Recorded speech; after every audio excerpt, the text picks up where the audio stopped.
أعوذ بالله من الشيطان الرجيم بسم الله الرحمن الرحيم رب اشرح لي صدري ويسر لي أمري واحلل عقدة من لساني يفقهوا قولي واجعل لي وزيرا من أهلي رب زدني علما رب زدني علما رب زدني علما آمين بسم الله الرحمن الرحيم السلام علیکم ورحمۃ اللہ وبرکاتہ۔ بہت ہی اہم موضوع ہے جو شروع ہونے والا ہے۔ پچھلی بار بھی لوگوں کی اسٹوڈنٹس کی تعداد کم دیکھ کر میں نے اسے پوسٹ پون کیا تھا، لیکن اب ہم شروع کرتے ہیں۔ جس کے نصیب میں ہوگا وہ پہنچ جائے گا۔ سورہ آل عمران جو ہے، اس کی آیت نمبر 121 سے آج ہم پڑھنے والے ہیں۔ وَإِذْ، اور جب غدوتا صبح سویرے نکلے، غدن کہتے ہیں مارننگ، ارلی مارننگ کا ٹائم۔ غدوتا صبح سویرے نکلے، من اہلی کا اپنے اہل خانہ سے رخصت ہو کر، تبوئو متعین کر رہے تھے، بٹھانا، جگہ مقرر کرنا اسی سے ہے۔ وباؤ کا لفظ بھی آپ نے پڑھا ہے، لوٹنا، واپس آنا۔ تبوئو اسی سے ہے، بٹھا رہے تھے، متعین کر رہے تھے، جگہ مقرر کر رہے تھے، المؤمنین مومنوں کے لیے، مقاعدہ ٹھکانے، قعدہ بیٹھنے کو کہتے ہیں۔ نماز میں بھی جب آپ تشہد میں بیٹھتے ہیں، تحیات پڑھتے ہیں، اس پوسچر کو قعدہ کہا جاتا ہے۔ بینچ جس پر بیٹھتے ہیں اسے مقعد کہتے ہیں، تو بنیاد کو قاعدہ کہتے ہیں، اسی سے ہے مقاعدہ، بیٹھنے کی جگہ، ٹھکانے، مورچے، للقتال، جنگ کے لیے۔ جب آپ صلی اللہ علیہ وسلم صبح سویرے اپنے اہل خانہ کے پاس سے رخصت ہوئے اور مومنین کے لیے آپ ان کے بیٹھنے کی جگہ، ان کے مورچے ڈیسائیڈ کر رہے تھے، جنگ کے لیے آپ صلی اللہ علیہ وسلم ڈیوٹیز جو تھے وہ متعین کر رہے تھے کہ کون سا دستہ کہاں پر رہے گا اور کہاں اس کا مورچہ ہوگا، کس طرح سے وہ ڈیفنس کریں گے۔ واللہ سمیع علیم، اللہ خوب سنتا ہے، خوب جانتا ہے، یعنی اللہ سبحانہ و تعالیٰ جانتے ہیں سب کچھ، اللہ کو پتا ہے کہ کیا ہو رہا ہے، اور اللہ سبحانہ و تعالیٰ سب کی باتیں سنتے ہیں۔ ایک دوسرے سے تو ہم راز رکھ سکتے ہیں، مگر اللہ کریم سے کوئی راز نہیں رکھا جاتا۔ اس جب ہمت ارادہ کیا، ہمت جو لفظ ہم بولتے ہیں نا اردو میں، ہمت، وہ یہی ہے، اسی سے ہے۔ ہم اردو میں اسے ہم نے ہمت کر دیا ہے، عربی میں اصل میں ہمم ہوتا ہے، اور اسی سے ہمت، مضبوط ارادہ کرنا، پوری کوشش کے ساتھ جو ہے وہ اپنے آپ کو کسی بات پر آمادہ کرنا، نیت کے ساتھ، محنت کے ساتھ، پازیٹیو نیگیٹو دونوں طرح سے ہو سکتا ہے۔ طائفتانی، تمہارے دو گروہوں نے، طائفتن ایک گروہ کو کہتے ہیں، طائفتن، طائف کا نام طائف اسی لیے ہے کہ جو ایک بار آتا ہے وہ بار بار آنا چاہتا ہے۔ طواف کا لفظ بھی اسی سے ہے، چکر لگانا، تو طائفہ گروہ، اور اس کی یہ تانیث ہے، دو کا صیغہ ہے یہ، طائفتانی، دو گروہ، منکم، تم میں سے، ارادہ کیا تمہارے دو گروہوں نے، ان کے تفشلا، بزدلی دکھائے، فشلتم کا لفظ پڑھ چکے ہیں آپ، تفشلا وہ دونوں بزدلی دکھائے، کمزوری کا نام ہے، پیٹ پھیر جانا، حالات سے گھبرا جانا۔ اور یاد کرو وہ وقت جب تمہارے دو گروہوں نے یہ ارادہ کیا کہ وہ بزدلی دکھائیں، پیٹ پھیر جائیں۔ واللہ، اللہ ولیہما، ان دونوں کا مددگار تھا، حالانکہ اللہ مددگار تھا ان کا۔ وعلی اللہ، اور اللہ ہی پر، فلیتوکل، بھروسہ کرنا چاہیے، المؤمنون، مومنوں کو، مومنوں کا بھروسہ اللہ پر ہونا چاہیے۔ یہ قصہ شروع ہو رہا ہے احد کا۔ غزوہ احد بہت ہی اہم جنگ ہے۔ غزوہ بدر کو عام طور پر زیادہ ہائی لائٹ کیا جاتا ہے، بدر تو اللہ سبحانہ و تعالیٰ کی ایک نشانی ہے، یوم فرقان ہے وہ، لیکن جنگی اعتبار سے اگر دیکھا جائے تو زیادہ اہمیت احد کی ہے۔ بدر کے حالات مختلف تھے، بدر میں تو اللہ سبحانہ و تعالیٰ نے حق و باطل پر فتح دینی ہی دینی تھی، اور اللہ سبحانہ و تعالیٰ نے دو چیزیں دکھائیں، ایک کہ مومنوں کا بھروسہ اللہ پر ہوتا ہے، اور دوسرا اللہ سبحانہ و تعالیٰ بڑے سے بڑے لشکر کو شکست دے سکتا ہے۔ اللہ کی نصرت آ جائے تو طاقت کی اہمیت نہیں رہتی، یہ وہ مقصد تھا بدر کا انشاءاللہ آپ آگے پڑھیں گے بھی. بدر میں مسلمان جب سامنے ہوئے قریش کے تو ان کی تیاری نہیں تھی. اس کا سبب یہ نہیں تھا کہ مسلمان تیاری کے لائق نہیں تھے، سبب یہ تھا کہ مسلمان جنگ کے لیے گئے ہی نہیں تھے، قافلہ پکڑنے کے لیے گئے تھے. مگر اللہ کا حکم جنگ کا ہوا، پھر جنگ ہی ہوئی، اور اس جنگ میں اللہ کے فضل سے مسلمان جیتے الحمدللہ. اب غزوہ احد پیش آیا. اس کے بعد بدر کے میدان میں ہی ابو سفیان اناؤنس کر گئے تھے کہ اگلے سال احد میں جنگ ہوگی، لہٰذا احد کی جنگ پیش آئی. احد کی جنگ میں مسلمان تیار ہو کر گئے تھے. بدر کی جنگ میں تیاری کے بغیر گئے تھے، جنگ کا ارادہ تھا ہی نہیں، اسی لیے 8 لوگوں کے پاس تلوار تھی اور تھوڑے سے گھوڑے تھے، لیا ہی نہیں تھا سامان. ریزن یہ تھی کہ جنگ کا کوئی ارادہ تھا ہی نہیں.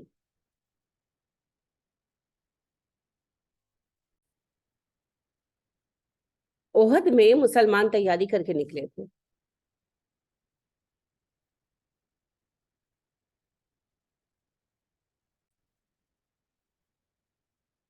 احد کی جنگ کے لیے 1000 مسلمان تیار ہوئے جنگ میں جانے کے لیے.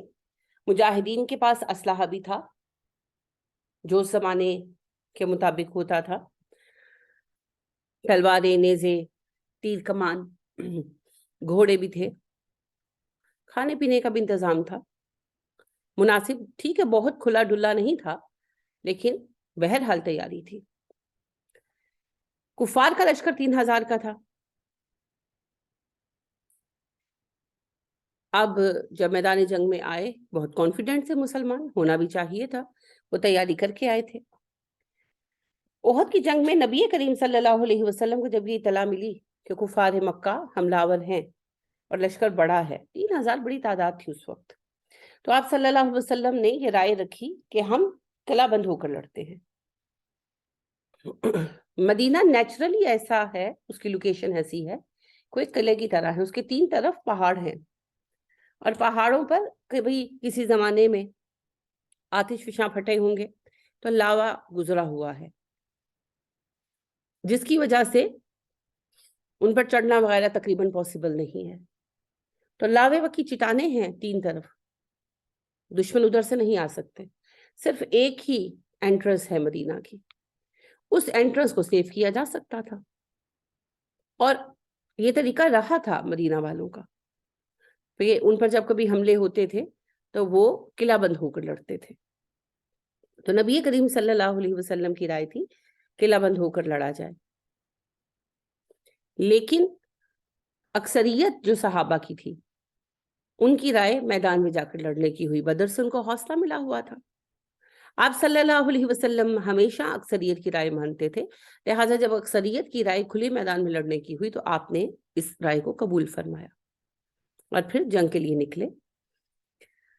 بہت سارے مسائل تھے، صرف پریپریشن کافی نہیں ہوتی نا، اور بھی بہت سارے مسائل ہوتے ہیں. اس جنگ میں بھی اور بدر میں بھی اللہ نے ایک سبق دیا بنیادی طور پر کہ فتوحات طاقت سے نہیں آتی، فتوحات اللہ کی مدد سے آتی. اچھا، اب یہ ہوا کہ مسلمان جب میدان میں آئے انہیں کئی طرح کے مسائل کا سامنا تھا. ایک تو یہی مسئلہ تھا کہ قریش کا لشکر 3 گنا بڑا تھا، ان کے پاس زیادہ ہتھیار بھی تھے، زیادہ فیسلٹیز بھی تھی. دوسرا بڑا مسئلہ یہ تھا جسے مسلمانوں نے پہلی بار ایکسپیرینس کیا، صحیح معنوں میں موجود تو تھا، اس عنصر کا تھوڑا بہت احساس بھی تھا، لیکن کبھی کوئی پریکٹیکل مسئلہ ابھی تک بڑے لیول پر نہیں ہوا تھا. اب مسلمانوں نے پہلی دفعہ اس مسئلے کی شدت کو محسوس کیا، وہ تھا منافقت. منافق ساتھ آئے تھے اور عبداللہ بن ابی جو منافقوں کا سردار تھا، اسے رئیس المنافقین کہا گیا، یعنی کہ سب سے بڑا منافق تھا جس کا نام ہم جانتے ہیں، وہ بھی ساتھ آیا تھا. اور اس نے اپنا ایک گروپ ایسا رکھا ہوا تھا، اللہ بہتر جانتا ہے کتنے افراد پر وہ مشتمل تھا، جو لوگوں کی ذہن سازی کر رہے تھے، برین واشنگ کر رہے تھے کہ بھئی ہماری تو بات ہی نہیں مانی گئی، ہم کیوں باہر آ کے لڑیں، ان کی جنگ ہے یہ لڑیں. اب ظاہر ہے سب کے ایمان کا لیول ایک جیسا نہیں ہوتا، بعض لوگ کانوں کے کچے ہوتے ہیں، بعض لوگ ڈر بھی جاتے ہیں تو انہوں نے یہ بات بھی اٹھائی کہ 3 گنا بڑا لشکر ہے، کیسے مقابلہ ہوگا وغیرہ وغیرہ. تو فائنلی ایسا ہوا کہ 1000 میں سے 300 افراد میدان جنگ سے لوٹ گئے، 700 باقی رہ گئے. اب آپ دیکھیے کہ ایک ٹیم میں سے جب کوئی ایک ممبر بھی چلا جاتا ہے تو باقی ٹیم کا مورال ڈاؤن ہونا ایک فطری امر ہے، لہٰذا سب کا مورال جو ڈاؤن ہوا. اور چونکہ قبیلوں کا سسٹم تھا نا، ٹرائبل سسٹم تھا، تو ہر گروہ میں یہ ڈسکشن چھڑی کہ شوڈ وی اسٹے اور لیو، کیا کریں. تو 2 قبیلوں میں یہ رائے ٹھہری کہ ہم چلے جاتے. بنو سلیم والے تھے تو انہوں نے یہ ارادہ کیا کہ ہم چلے جاتے ہیں، لیکن گئے نہیں. باقی ساتھیوں نے سمجھایا تو جانے سے رکے رہے، جنگ میں شریک ہوئے. اللہ صرف بیان کر رہے ہیں کہ 2 گروہوں نے ارادہ کیا کہ بزدلی دکھائیں، یعنی ان کا پوائنٹ یہ تھا جس پر وہ سٹینڈ لے رہے تھے کہ قریش کا لشکر پہلے ہی ہم سے 3 گنا بڑا تھا، ہماری تعداد 1000، ان کی 3000 تھی، اب تو 300 اور چلے گئے تو وہ ہم سے تقریباً 4 گنا بڑے ہو گئے. اب ہم کیسے ان سے جیت سکتے ہیں؟ مقابلے کے لیے کوئی برابری تو ہونی چاہیے. اب دیکھا جائے تو بات لاجیکل تھی، لیکن جنگوں میں اصول ایمان کی طاقت اور اللہ کی نصرت ہے. جنگ کی اصول ہی سکھائے گی یہ سورہ اب ہمیں. ہو سکتا ہے یہ بات تھوڑی سی عجیب لگے، جیسا آج کل ڈھنڈورا پیٹا جاتا ہے کہ جی اسلام جنگ پسند مذہب. تو مجھے یہ بات بہت کہ دنیا میں سروائیول کے لیے سبھی کو جنگ لڑنی پڑتی ہے، سب قوموں کو. ایک انگلش فریز ہے، if you want peace be prepare for war. طاقت کا توازن کیا ہے؟ کیوں آئے دن اخباروں میں خبریں آتی ہیں کہ بڑے صغیر میں طاقت کا توازن بگڑ رہا ہے، بڑی طاقتوں میں طاقت کا توازن بگڑ رہا ہے؟ کیوں چاہتے ہیں بیلنس آف پاور؟ کیونکہ جو طاقتور ہوگا وہ کمزور کو کھا جائے گا. سروائیول آف دا فٹیسٹ ایک ایسی حقیقت ہے جسے جھٹلانا ممکن نہیں. اسی لیے امن چاہیں لیکن جنگ کے لیے تیار بھی رہیں. اگر ایسا نہیں ہوگا تو تباہی دیکھنی پڑے گی، اور اس کے لیے صحابہ کو شاید دلیلیں دینی پڑتی. ہم تو اس سے گزر رہے ہیں نا. آپ دیکھیں عراق گیا ہمارے ہاتھ سے، شام گیا، افغانستان تباہ کر دیا گیا، لیبیا جو ہے وہ نکل گیا ہاتھ سے. کیا کر لیا کسی نے؟ کیوں یہ حکومتیں کھڑی نہیں رہ سکی؟ حالانکہ پیسے میں وہ ہم سے بہتر تھے. کیوں کھڑی نہیں رہ سکی؟ کیونکہ ان کی کوئی ایسی آرمی تھی نہیں مضبوط قسم کی جو ان کو سنبھال سکتی. عراق کی تھی لیکن حکومت کے خلاف ہو گئی. لیڈرز جو بڑے بڑے کمانڈرز تھے وہ خرید لیے گئے. آج آپ دیکھ رہے ہیں عراق برباد ہوا.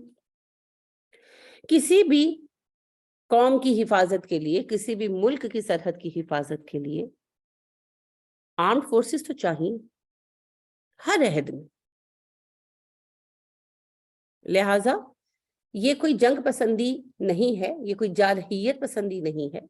اور جو امن کی فاختہ اڑاتے ہیں، آپ دیکھیں جمہوریت کے نفاذ کے لیے کتنے علاقوں پر حملے ہوئے، ڈکٹیٹرشپ ختم کرنے کے نام پر کتنے ملک اجاڑے ہیں اتحادی افواج نے. وہاں پر کوئی اعتراض نہیں کرتا. لیکن جب قرآن کہتا ہے تو اعتراض اٹھایا جاتا ہے. دلچسپ بات یہ ہے کہ آپ بائبل میں بھی یہی پائیں گے، توریت میں، انجیل میں، دونوں میں پائیں گے. ہندو مت کی وید میں بھی یہی پائیں گے، یہی پائیں گے، کیونکہ یہ زندگی کا اصول ہے. تو اللہ سبحانہ و تعالیٰ نے ہمیں جنگ کے آداب بھی سکھائے، کیونکہ ایک قوم کو جو آزاد ہے، آزاد رہنے کے لیے عسکری قوت کی ضرورت ہے. یہ جو ہمارے یہاں پاکستان میں آپ اتنا پولیٹیکل دیکھ رہی ہیں نا کیوس، یہ اسی وجہ سے دیکھ رہے ہیں ہم کہ پاکستان جو ہے اس کی آرمڈ فورسز مضبوط ہے، تو براہ راست اٹیک کر کے پاکستان کو تباہ نہیں کیا جا سکتا. تو اکانومی تباہ کی جا رہی ہے، پاکستان کی پالیٹکس کو تباہ کیا جا رہا ہے، ایک خانہ جنگی کی کیفیت پیدا کی جا رہی ہے. دیکھیں حالات کس طرف جائیں گے. میں تو یہ سمجھتی ہوں نبی کریم صلی اللہ علیہ وسلم کی پیشن گوئیوں کے مد نظر کہ پاکستان کی اکنامیکل اور پولیٹیکل حالات سٹیبل ہو جائیں گے، پاکستان ایک مضبوط ریاست بن کر ابھرے گا انشاءاللہ. البتہ الحاد کی، بے دینی کی ایک ایسی لہر آئے گی پاکستان میں جس کا مقابلہ کرنا ہمارے لیے، ہمارے بچوں کے لیے بہت مشکل ہوگا. تو چیلنجز ہوں گے مگر ان کا رخ تبدیل ہو جائے گا. بہرحال یہ تو بائی دا وے بات نکلی. مقصد یہ ہے کہ ہر قوم کو اپنی عسکری قوت کو، اپنی آرمڈ فورسز کو مضبوط رکھنا ہی پڑتا ہے. یہ وہ گراؤنڈ ریالٹی ہے جس کا انکار نہیں کیا جا سکتا. لہٰذا یہ بہت ہی بچگانہ اور ایک نان سیریس بات ہے کہ قرآن جنگ کی تعلیم دیتا ہے. ہر الہامی کتاب میں آپ کو جنگ کے قواعد ملیں گے، قرآن میں بھی ہے الحمدللہ. تو اللہ سبحانہ و تعالیٰ نے یہ بتایا، یہاں یہ بات بیان کی کہ جب عسکری قوت کو کم محسوس کر کے، تعداد کو کم محسوس کر کے تمہارے دو گروہ گھبرائے اور انہوں نے یہ فیصلہ کیا کہ میدان چھوڑ کر چلے جائیں. بزدل لوگ ہی جاتے ہیں نا میدان چھوڑ کر، اسی لیے کہا عام تفشلا، وہ بزدلی دکھانا چاہتے تھے، میدان چھوڑ کر جانا چاہتے تھے، حالانکہ وہ جانتے تھے کہ اللہ ان کا مددگار ہے، کیونکہ حق اور باطل کی جنگ تھی نا. ایک طرف مشرک تھے اور ایک طرف مومن، تو مدد تو مومنوں کے لیے آنی تھی، مشرکوں کے لیے تو نہیں آنی تھی. تو پھر کیوں انہوں نے کمزوری دکھائی؟ انہوں نے کمزوری بھی کیوں دکھائی؟ ان کے دل کیوں گھبرائے؟ وَعَلَى اللَّهِ فَلْيَتَوَكَّلِ الْمُؤْمِنُونَ، مومنوں کا بھروسہ اللہ پر ہونا چاہیے. بہت سادہ سی لیکن بہت ہی واضح بات ہے. اقبال کہتے ہیں کافر ہو تو شمشیر پہ کرتا ہے بھروسہ، مومن ہو تو بے تیغ بھی لڑتا ہے سپاہی. بھروسہ اللہ کی ذات پر، اپنی کوشش کریں اور اس کے بعد نتائج اللہ پر چھوڑ دیں. خواہ وہ میدان جنگ ہو یا کوئی اور کام ہو. میدان جنگ سب سے زیادہ کروشل ٹائم ہوتا ہے نا، تو اس لیے اللہ نے خاص طور پر یہ بتا دیا کہ اپنی طاقت پر بھروسہ مت کرو، اپنی تعداد پر بھروسہ مت کرو. اس کا مطلب یہ نہیں ہے کہ طاقت اپنی بڑھائیں مت، تعداد اپنی بڑھائیں مت، یہ بالکل مراد نہیں ہے. کیونکہ آپ پڑھیں گے اللہ سبحانہ و تعالیٰ بتائیں گے کہ اپنی طاقت کو تیار کر کے رکھو. سورہ توبہ میں احکام پڑھیں گے آپ. بتانا مقصود یہ ہے کہ آپ کا ٹرسٹ اپنے ویپنز پر، اپنی سپاہیوں کی تعداد پر نہیں ہونا چاہیے. آپ کا بھروسہ، آپ کا توکل، آپ کا ٹرسٹ اللہ سبحانہ و تعالیٰ پر ہونا چاہیے، کیونکہ فتح و شکست اللہ کے ہاتھ میں. وَلَقَدْ بے شک نصرکم اللہ، مدد کی اللہ نے تمہاری، بِبَدْرٍ بدر کے موقع پر. اللہ اس سے پہلے بدر کے موقع پر تمہیں مدد دے چکے ہیں. آپ اچھی طرح جانتے ہیں کہ جو بدر کی جنگ تھی اس میں کوئی طاقت کا توازن نہیں تھا، بیلنس آف پاور نہیں تھا. مسلمانوں کی تعداد 313 تھی اور یہ جنگ کے لیے نکلے ہی نہیں تھے. مسلمان نکلے تھے قافلہ پکڑنے کے لیے، لیکن اللہ سبحانہ و تعالیٰ نے جنگ کرنے کا حکم دیا. تو جہاں جیسے جس حال میں تھے جنگ کے لیے تیار ہونا پڑا اور ہوئے. تو حال یہ تھا کہ 313 افراد میں سے صرف 8 کے پاس تلواریں تھیں، 2-3 کے پاس ان کے نیزے تھے یا تیر کمان تھے، باقی نہتے تھے، کیونکہ مین فورس چاہیے تھی قافلے کے لوگوں کو پکڑنے کے لیے، سامان وغیرہ سنبھالنے کے لیے. جنگ کی تو ارادہ اور نیت ہی نہیں تھی، تو تیاری بھی نہیں تھی. مگر اللہ سبحانہ و تعالیٰ کی مدد سے یہ نہتہ اور کمزور گروہ جو ہے وہ قریش کے 1000 کے لشکر پر غالب آیا، جو جنگ کے لیے ہی تیار ہو کر آیا تھا، اور وہ سب کے سب آزمودہ جنگ جنگجو لوگ تھے، کئی کئی جنگوں میں حصہ لے چکے تھے. تو اللہ نے کہا میں نے تمہاری نصرت کی بدر میں. وَأَنْتُمْ أَذِلَّةٌ، تب تم کمزور تھے. اذلہ کا لفظ لے کر نا بڑی بحث ہوتی ہے پاکستان میں، بر صغیر میں کہنا چاہیے مجھے، کیونکہ ہمارے یہاں ذلیل کہا جاتا ہے اس بندے کو جو ڈس ریسپیکٹفل ہو. لیکن یہ اردو کا معنی ہے، عربی کا نہیں ہے. عربی میں زال لام لام ذل کا مطلب ہوتا ہے کمزوری، طاقت کم ہونا، ویکنس. ٹھیک ہے، فزیکل ویکنس کے لیے بھی آتا ہے اور پاور کی ویکنس کے لیے بھی آتا ہے. تو اللہ سبحانہ و تعالیٰ نے واضح کر دیا وَأَنْتُمْ أَذِلَّةٌ، تم بہت کمزور تھے. قرآن عربی میں آیا نا، اردو میں نہیں آیا. تو اردو میں کئی چیزوں کے معنی ویسے نہیں ہیں جیسے عربی میں ہیں. اسی طرح اسی میں ذلیل اور عزیز بھی آتے ہیں. عزیز ہم کہتے ہیں بڑے پیارے کو اردو میں، مگر عربی میں عزیز کہتے ہیں غالب کو، پاورفل کو. اور ذلیل جیسا کہ میں نے ابھی عرض کیا کہ ڈس ریسپیکٹفل پرسن کو کہتے ہیں جس کے معاشرے میں کوئی عزت نہ ہو، رسوا ہو، جو بدنام ہو، نٹوریس. لیکن عربی میں ذلیل کہتے ہیں کمزور کو، چاہے پھر وہ فزیکلی کمزور ہو یا وہ پاور کے اعتبار سے ویک ہو.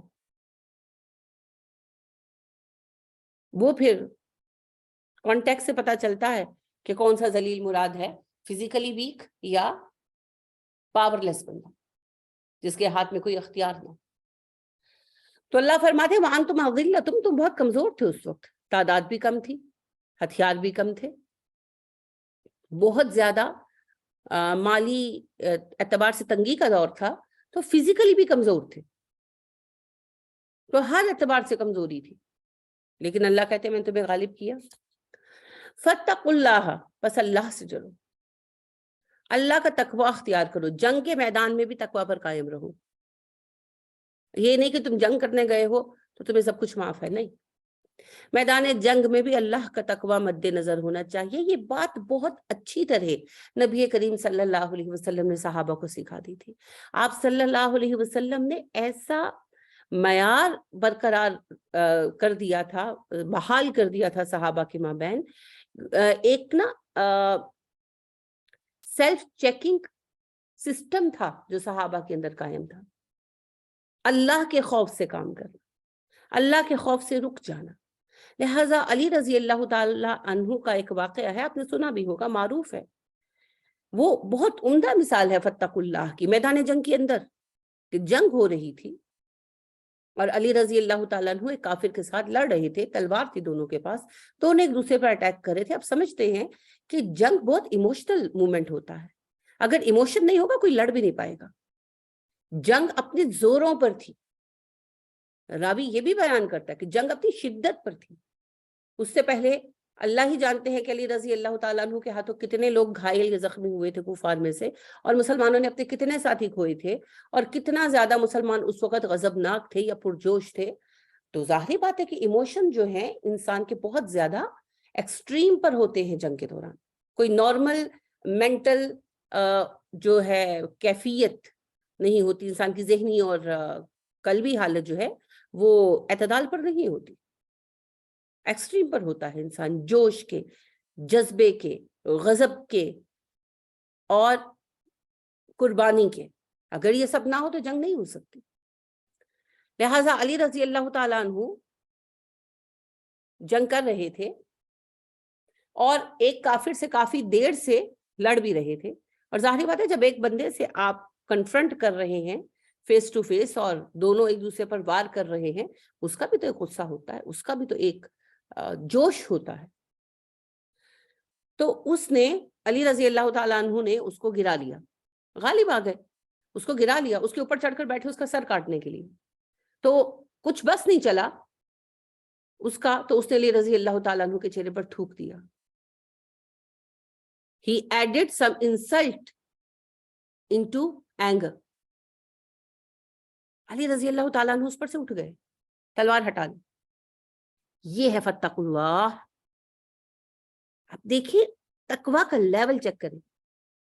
جنگ ہو رہی ہے، صبح سے جنگ ہو رہی ہے، دوپہر ہو گئی ہے، جذبہ ہے، جوش ہے، شدت ہے، اپنے دشمن پر غالب آ گئے ہیں، اس کے سینے پر چڑھ بیٹھے ہیں، مگر جیسے ہی اس نے ان کے منہ پر تھوکا وہ اس پر سے اتر گئے، کھڑے ہو گئے اور جانے لگے۔ وہ حیران ہوا، کہنے لگا ابن ابی طالب تو نے مجھے کیوں چھوڑ دیا؟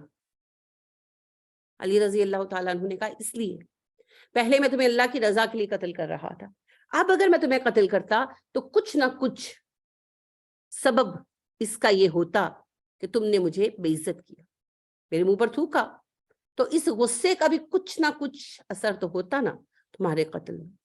تو میں جنگ صرف اللہ کی رضا کے لیے کرتا ہوں، اپنے ذاتی انتقام کے لیے نہیں کرتا۔ یہ ہے فاتقوا اللہ، یہ ہے تقوی کا پیمانہ۔ ہر وقت اپنے اوپر نظر رکھو، جنگ کے میدان میں بھی زیادتی نہیں کرنی، ظلم نہیں کرنا، تنگ نہیں کرنا، ناحق قتل نہیں کرنا۔ یہ نبی کریم صلی اللہ علیہ وسلم کی تربیت تھی، یہ قرآن کی تربیت ہے۔ آج بھی جو قرآن سے اور سنت سے تربیت لے گا وہ ایسا ہوگا۔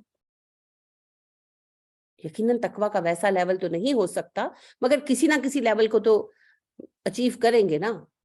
پوزیشن ہولڈر نہیں بنیں گے، ٹاپر نہیں بنیں گے، 60%، 70%، کچھ تو لائیں گے نمبر۔ تو اللہ فرماتے ہیں کہ جنگ کے دوران بھی تقوی رکھو۔ کون سا لیڈر، کون سا کمانڈر اپنی آرمی کو یہ آرڈر دیتا ہے؟ جنگوں کے دوران کیا کہا جاتا ہے؟ کون رولز یاد رکھتا ہے؟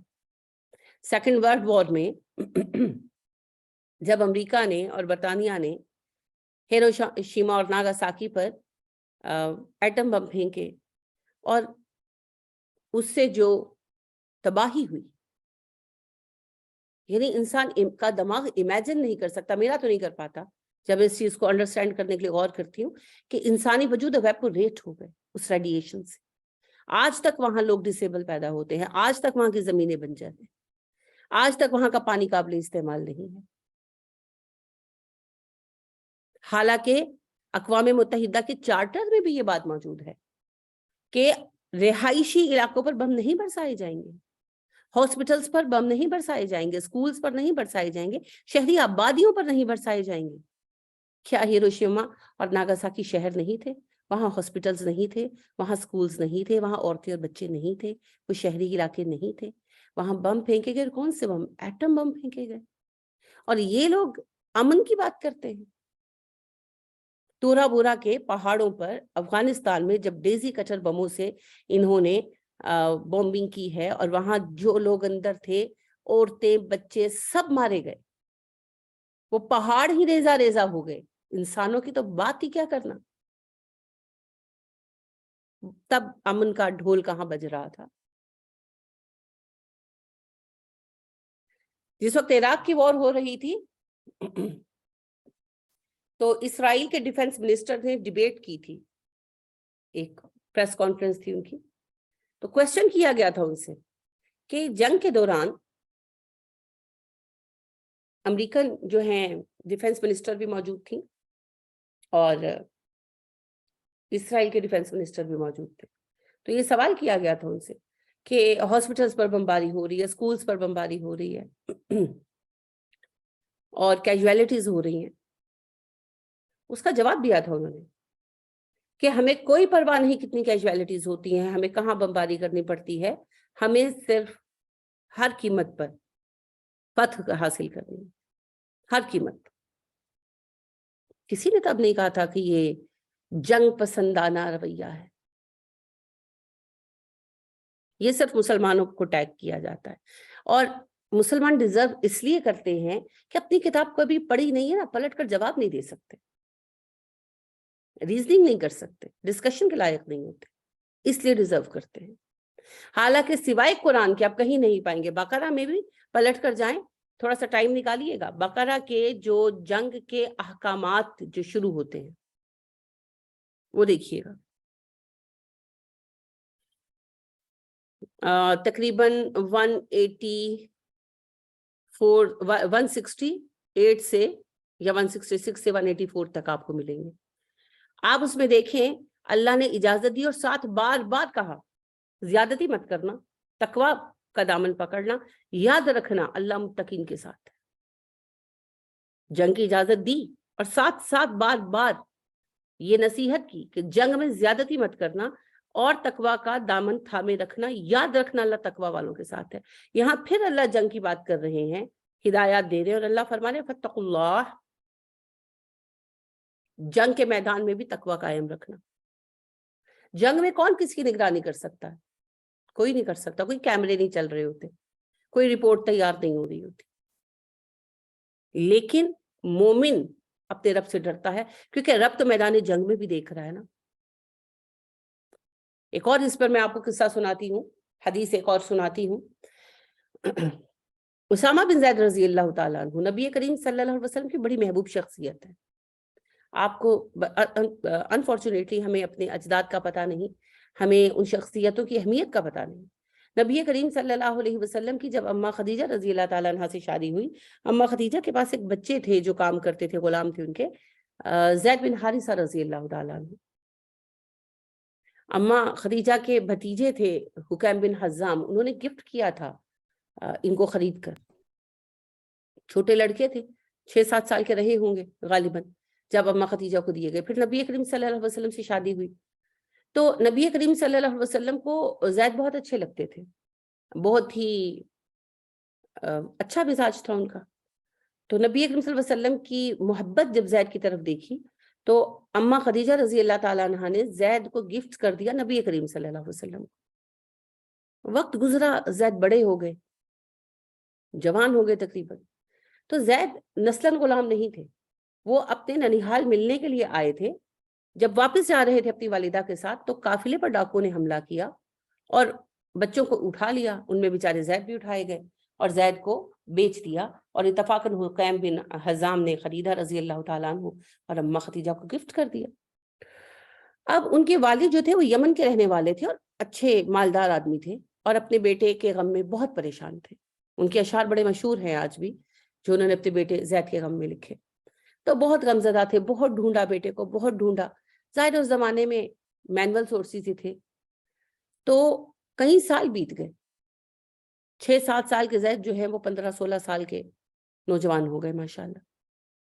تو کوئی اس فیملی کا جاننے والا فرد حج پر آیا اور وہاں زید کو دیکھا اور اندازہ کیا، ظاہری بات ہے زید بڑے ہو گئے تھے تو ایگزیکٹلی تو نہیں پہچان سکتے تھے، لیکن وہ کچھ نہ کچھ ریزیمبلنس رہی ہوگی، تو انہوں نے گیس کیا اور جا کر کہا کہ مجھے لگتا ہے کہ تمہارا بیٹا ہے۔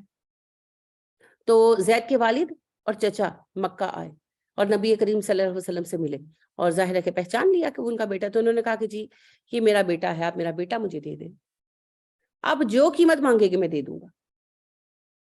آپ صلی اللہ علیہ وسلم نے فرمایا مجھے کوئی قیمت نہیں چاہیے، آپ زید سے پوچھ لیں، اگر زید آپ کے ساتھ جاتے ہیں آپ لے جائیں، مجھے کچھ نہیں چاہیے۔ تو ان کے والد نے کہا کہ زید چلیں ہمارے ساتھ، تو زید جو تھے انہوں نے کہا کہ میں محمد صلی اللہ علیہ وسلم کو چھوڑ کر کہیں نہیں جاؤں گا۔ اس وقت تک ابھی اعلان نبوت نہیں ہوا تھا۔ حیران ہو گئے، یہ اپنے اندر ایک حیران کن واقعہ تھا۔ تو نبی کریم صلی اللہ علیہ وسلم اس بات سے اتنے زیادہ خوش ہوئے کہ آپ صلی اللہ علیہ وسلم کعبہ کے پاس آئے، مقام ابراہیم پر کھڑے ہوئے۔ عربوں کا دستور تھا، ہم اناؤنسمنٹ کرنی ہوتی مقام ابراہیم پر کھڑے ہو کر کرتے، تو مقام ابراہیم پر کھڑے ہوئے اناؤنس کیا کیا گروہ قریش گواہ رہو، آج سے زید میرے غلام نہیں ہے، زید میرے بیٹے ہیں، میں نے انہیں اڈاپٹ کر لیا ہے۔ تو لوگ انہیں زید بن محمد کہتے تھے، آپ بہت پیار کرتے تھے۔ یہ تھے اسامہ بن زید کے والد، اور اسامہ بن زید کی والدہ تھیں ام ایمن رضی اللہ تعالیٰ عنہ۔ ام ایمن نبی کریم صلی اللہ علیہ وسلم کے والد عبداللہ کی کنیز تھی، چھوٹی بچی تھی، انہوں نے خریدی تھی، وہ تو وفات پا گئے، تو یہ بچی جو تھی آمنہ جو آپ کی والدہ تھی ان کی خدمت میں رہی، پھر آمنہ بھی وفات پا گئی، تو نبی کریم صلی اللہ علیہ وسلم کی دیکھ بھال وہی کرتی تھی۔ آپ صلی اللہ علیہ وسلم ان کو کہا کرتے تھے انت امی بعد امی، میری ماں کے بعد اب میری ماں ہے۔ نبی کریم صلی اللہ علیہ وسلم سے چند سال ہی بڑی تھی، یعنی آپ سمجھ لیں کہ جیسے 8-10 سال کی کوئی بچی ہو اور ایک نیولی بورن بیبی کو دیکھیں، تو ایسا ہی کچھ گیپ تھا۔ ایگزیکٹ تو ظاہر ہم نہیں جانتے، لیکن رفلی ایسا ہی گیپ تھا۔ تو آپ صلی اللہ علیہ وسلم بہت محبت کرتے تھے۔ تو ام ایمن جو تھی ان کے شوہر نے اسلام قبول نہیں کیا. بیٹے تھے ایمن، بارہ کا نام تھا اصل میں، ایمن کا اصل نام بارہ کا تھا. ایمن کو نیت ہے، ان کے بیٹے تھے ایمن، وہ بھی مسلمان ہو گئے تھے. پھر ہجرت کی، بدر میں جو ہے یہ شہید ہوئے. تو آپ صلی اللہ علیہ وسلم نے کہا کہ کوئی جنتی عورت سے نکاح کرنا چاہتا ہے تو ایمن سے نکاح کرے. تو زید بن حارثہ رضی اللہ تعالیٰ عنہ نے ایمن رضی اللہ تعالیٰ عنہ سے نکاح کیا. تو ایمن کے بیٹے تھے، یعنی کہ نبی کریم صلی اللہ علیہ وسلم کی دو محبوب ترین شخصیات تھیں. ایک طرف ایمن جو بچپن سے آپ کے ساتھ رہی اور آپ کو انہوں نے گود میں کھلا کر بڑا کیا. دوسری طرف زید بن حارثہ جو بچپن سے آپ کے خادم بن کر رہے اور آپ نے ان کو بڑا کیا. تو ان دونوں کی شادی ہوئی، ان کے بیٹے تھے اسامہ بن زید، اور آپ کو بہت پیارے تھے، بہت پیارے تھے، آپ بہت محبت کرتے تھے، بہت محبت کرتے تھے. لہٰذا جب عمر فاروق رضی اللہ تعالیٰ عنہ نے لوگوں کے الاؤنسز مقرر کیے تو ان کے دینی رتبوں کے اعتبار سے کیے. تو اسامہ رضی اللہ تعالیٰ عنہ کا جو الاؤنس تھا وہ اپنے بیٹے عبداللہ سے زیادہ رکھا. تو عبداللہ نے اپنے والد سے شکایت کی کہ آپ نے اسامہ سے کم الاؤنس رکھا میرا، حالانکہ میں بدر کی جنگ میں شریک تھا اور اسامہ اس وقت چھوٹے تھے. تو عمر فاروق رضی اللہ تعالیٰ عنہ کا جواب جو ہے وہ بڑا دلچسپ ہے. انہوں نے کہا کہ جتنا پیار نبی کریم صلی اللہ علیہ وسلم اسامہ کے باپ سے کرتے تھے تمہارے باپ سے نہیں کرتے تھے، اور جتنا پیار اسامہ سے کرتے تھے تم سے نہیں کرتے تھے. تو عبداللہ بن عمر خاموش ہو گئے. میں آپ کو بتانا یہ چاہتی ہوں کہ اسامہ اتنے پیارے تھے نبی کریم صلی اللہ علیہ وسلم کو، آپ کی آنکھوں کا تارا تھے سچ مچ. حسن حسین رضی اللہ تعالیٰ عنہما کے ساتھ جن سے آپ نے پیار کیا، ان کے وہ آپ کے نواسے تھے، تو سمجھے یہ آپ کے پوتے تھے. آپ بہت محبت کرتے تھے اسامہ سے، بہت زیادہ. تو یہی اسامہ تھے. آپ صلی اللہ علیہ وسلم نے ایک مہم پر ان کو بھیجا، چھوٹی سی ایک مہم تھی. پتہ چلا کہ بنو فزارہ کے کچھ لوگ جمع ہو رہے ہیں مدینہ پر اٹیک کے لیے، ایجیٹیشن کے لیے. آپ صلی اللہ علیہ وسلم نے پہلے ہی 22-30 لوگوں کی ایک ٹکڑی بنائی، دستہ بنایا، اور اسامہ رضی اللہ تعالیٰ عنہ کی سرکردگی میں بھیجا کہ بھگاؤ انہیں، ڈسپرس کر دو کہ ٹینشن کریٹ ہی نہ ہو. تو ڈسپرس کر کے پھر یہ لوگ واپس آئے. تو چھوٹی سی جنگ بھی ہوئی، کچھ لوگ مارے گئے اس میں. تو اسامہ رضی اللہ تعالیٰ عنہ فاتح ہوئے، خیر سے واپس آئے. اچھا، اس میں ایک واقعہ یہ پیش آیا کہ اسامہ رضی اللہ تعالیٰ عنہ اور ایک انصاری صحابی دونوں ایک کافر پر دونوں نے بیک وقت تلوار اٹھائی. تو اس نے کہا اشہد ان لا الہ الا اللہ. انصاری صحابی نے تلوار اٹھا لی، اسامہ نے مار ڈالا اس کو. اب جب آئے اسامہ جیت کر واپس، تو خود اسامہ بیان کرتے ہیں کہ میں نے نبی کریم صلی اللہ علیہ وسلم کو جنگ کا حال سنانا شروع کیا، بہت خوش تھے، آپ کا چہرہ چمک رہا تھا. یعنی ایک تو جنگ کی کامیابی کی خوشی تھی، دوسرا اسامہ نے وہ جنگ جیتی تھی تو آپ کو دوہری خوشی تھی. تو اسامہ کہتے ہیں آپ کا چہرہ چمک رہا تھا جیسے چودھویں کا چاند چمکتا ہے. تو آپ صلی اللہ علیہ وسلم مسکرا رہے تھے اور میری باتیں سن رہے تھے. جب میں نے یہ بات بیان کی کہ ایک بندے نے کہا اشہد ان لا الہ الا اللہ، اور جو انصاری صحابی تھے انہوں نے تلوار ہٹا لی اور میں نے اس کو مار دیا، تو آپ کا چہرہ ایک دم بجھ گیا اور آپ صلی اللہ علیہ وآلہ وسلم کا رنگ پیلا پڑ گیا. اور آپ نے مجھے کہا اسامہ، اس نے کہا لا الہ الا اللہ، تم نے مار ڈالا. تو کہتے ہیں میں نے کہا کہ اس نے تو اپنی جان بچانے کے لیے کلمہ پڑھا تھا، مگر آپ نے میری بات نہیں سنی. آپ صلی اللہ علیہ وسلم نے پھر مجھے کہا اسامہ، اس نے کلمہ پڑھا، اس نے کہا لا الہ الا اللہ، تم نے مار ڈالا. اور اسامہ کہتے ہیں آپ نے جملہ اتنی بار دہرایا کہ میں دل میں آرزو کرنے لگا کہ کاش میں آج مسلمان ہوا ہوتا، ابھی نہ میں پہلے سے مسلمان ہوتا، نہ اس جنگ پر جاتا، اور نہ مجھے یہ بات سننی پڑتی. اور فائنلی آپ صلی اللہ علیہ وسلم نے مجھے یہ کہا کہ جب قیامت کے دن اس کی طرف سے وہ کلمہ جھگڑا کرے گا تو اسامہ تم اللہ کو کیا جواب دو گے. یہاں سے ایک بات تو یہ اسٹیبلش ہوتی ہے، کسی مسلمان کی جان لینے کا کسی کو حق نہیں ہے، نہ اس کو گستاخ رسول قرار دے کر اور نہ اس کو کچھ اور قرار دے کر. کسی کے ہاتھ میں کوئی حق نہیں ہے. اگر کسی کو کسی سے کوئی تکلیف ہے تو عدالت میں جائے، اگر عدالت پہ بھروسہ نہیں ہے تو نظام بدلے. کسی کو مسلمان کی جان لینے کا حق نہیں ہے. یہ ایک بات ہے. دوسری بات اس کے اندر یہی ہے کہ اسامہ رضی اللہ تعالیٰ عنہ ینگ تھے، بالکل ابھی نوجوان تھے، تو جنگ کے میدان میں جو تقوی درکار ہے اس میں ہلکی سی کمی ہے. انصاری صحابی عمر رسیدہ تھے، تجربہ کار ہو چکے تھے، انہوں نے فوراً ہاتھ روک لیا. یہ ہے فتق اللہ، میدان جنگ میں بھی اللہ سے ڈرو. قرآن کے سوا یہ تعلیم کوئی نہیں دے گا جی. لعلکم تشکرون، تاکہ تم شکر گزار ہو جاؤ. اللہ کا تقوی اختیار کرو تاکہ تم شکر گزار بن سکو. کیا مطلب ہے شکر اصل میں کیا ہے؟ شکر ہے نعمتوں کا درست استعمال. تو اگر اللہ نے عسکری طاقت دی ہے، آرمڈ فورسز مضبوط ہیں آپ کی، تو پھر اس قوت کا استعمال بھی درست ہونا چاہیے. اس لیے نہیں ہونا چاہیے کہ لوگوں پر ظلم ہو سکے. ہمارے یہاں تو فی الحال آرمڈ فورسز اپنے ہی ملک کی تباہی پر لگی ہوئی ہیں. یہ بھی ٹولز ہیں جی، یہ بھی طریقے ہیں. جو کھلی جنگیں ہیں، اٹیک کر دینا ہے کسی ملک پر، پاکستان اس لسٹ میں نہیں نہ آتا، کیونکہ جو کچھ بھی ہے ایٹمی طاقت ہے. تو پھر ہمارے یہاں تو یہ ایک طرح کی سول وار کی کنڈیشن یہ پیدا کرنے کی کوشش کر رہے ہیں، جو انشاءاللہ اللہ بہترین کرے گا اور بہترین راستے نکالے گا. لیکن اللہ بتا کیا رہے ہیں کہ اگر میں نے تمہیں ہتھیاروں سے مضبوط کیا ہے، افرادی قوت دی ہے اور ہتھیار عطا کیے ہیں، جنگ کی تدبیر کرنا سکھایا ہے، تو پھر شکر گزار بنو.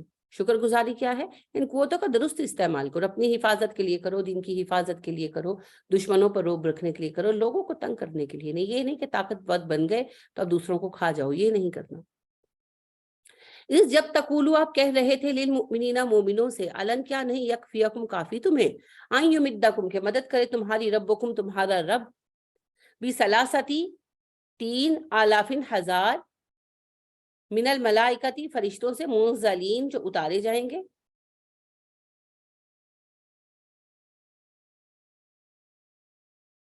جی اللہ فرما رہے ہیں نبی صلی اللہ علیہ وسلم وہ لمحے یاد کیجئے جب آپ مومنوں کو تسلی دے رہے تھے، سمجھا رہے تھے کہ تمہارے لیے اتنا کافی نہیں ہے کہ اللہ تمہاری مدد 3,000 فرشتوں کے ساتھ کرے گا جو تمہاری مدد کو اتارے جائیں گے. جیسے کہ میں نے بتایا کہ جو دو قبیلے کے لوگ ہمت ہار رہے تھے، وہ انہوں نے ریزن یہ دی کہ ہماری تعداد کم ہے اور کفار مکہ 3,000 کی تعداد میں ہے، تو کوئی برابری نہیں ہے طاقت کی. تو اس کا جواب ہے یہ کہ نبی کریم صلی اللہ علیہ وسلم نے سمجھایا انہیں اور کہا کہ اللہ پہ بھروسہ کرو، تمہارے لیے اتنی بات کافی نہیں کہ تمہاری مدد اللہ کرے گا.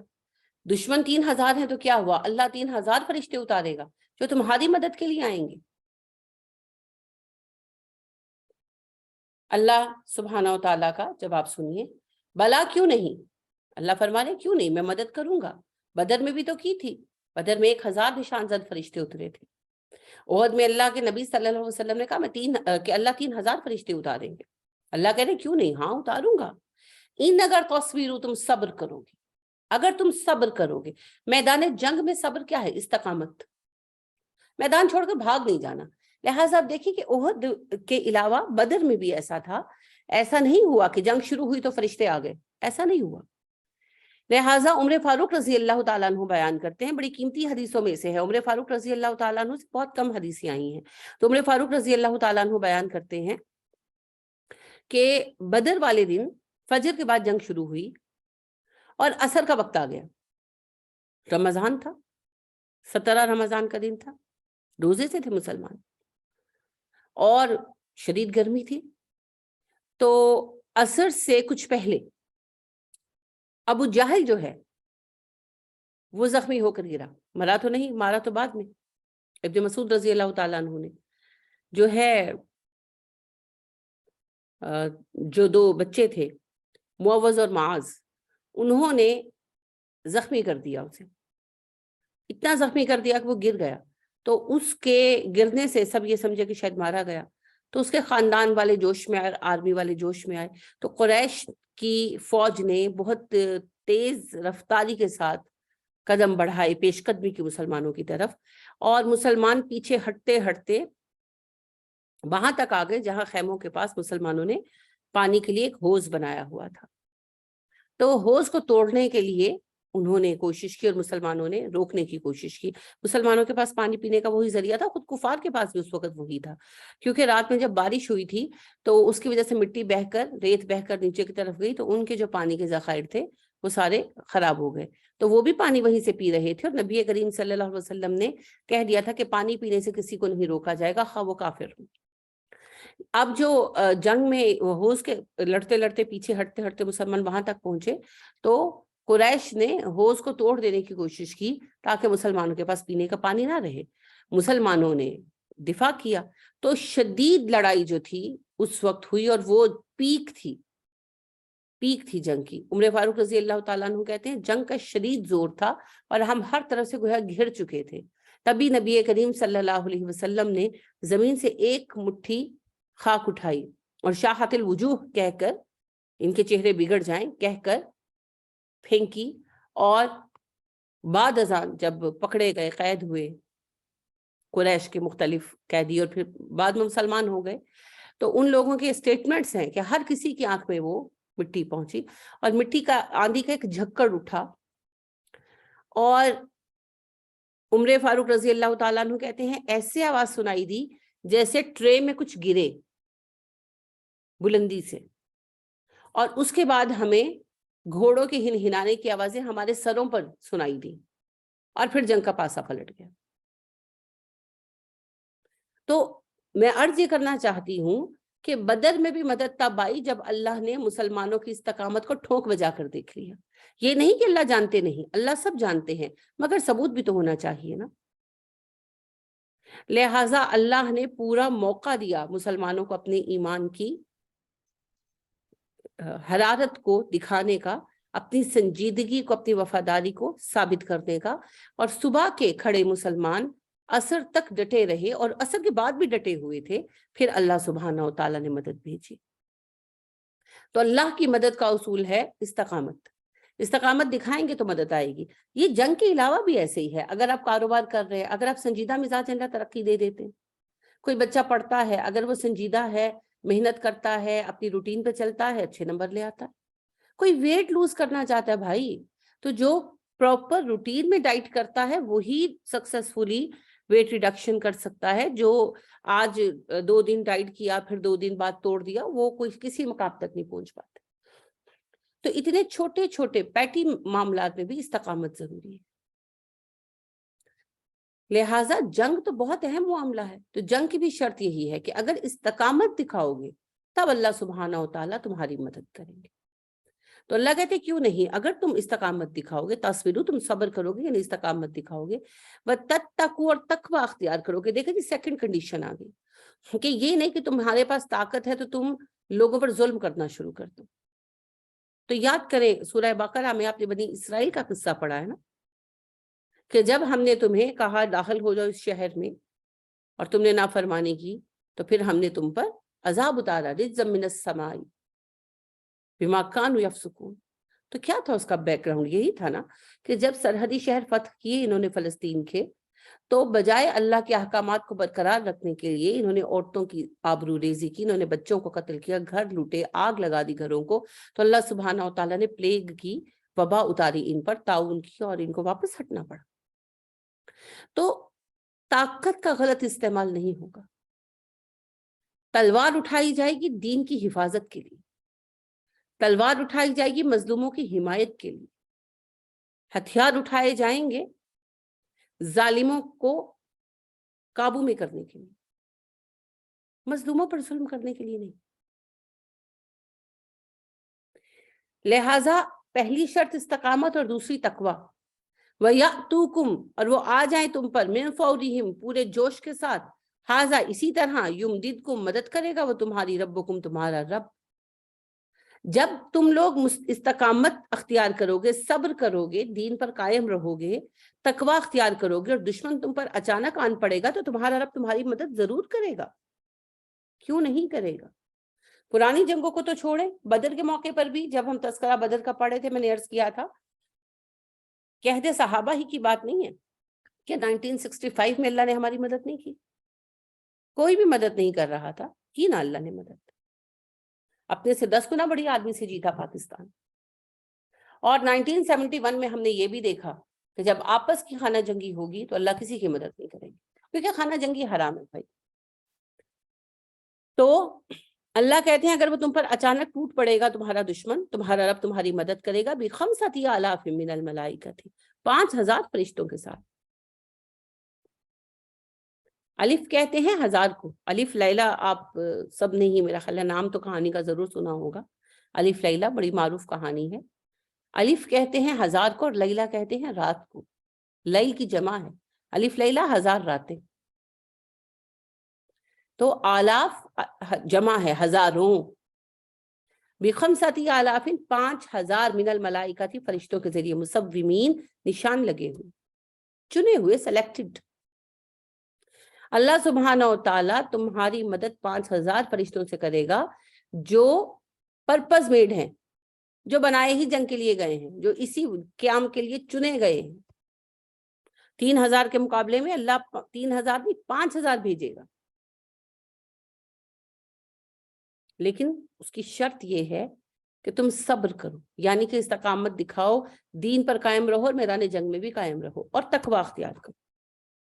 اگر یہ کنڈیشنز نہیں پورے کرو گے تو پھر اللہ کی مدد نہیں آئے گی۔ اب آج تقوی تو بہت دور ہے ہم سے، ہم بہت دور ہیں تقوی سے، تو پھر آج اللہ ہماری مدد کیسے کریں گے؟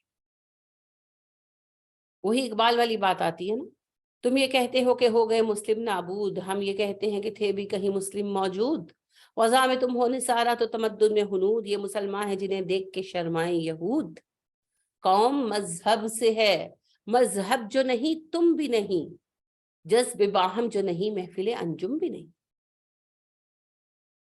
تو جب تک ہم اللہ کے وفادار نہیں ہوں گے، اللہ ہماری مدد نہیں کریں گے، اور جب تک اللہ ہماری مدد نہیں کریں گے کوئی ہماری مدد نہیں کر سکے گا۔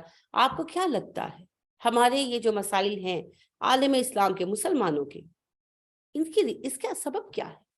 بس اتنا سا سبب ہے، ہم نے دین کے ساتھ بے وفائی کی ہے، اللہ کے ساتھ، قرآن کے ساتھ۔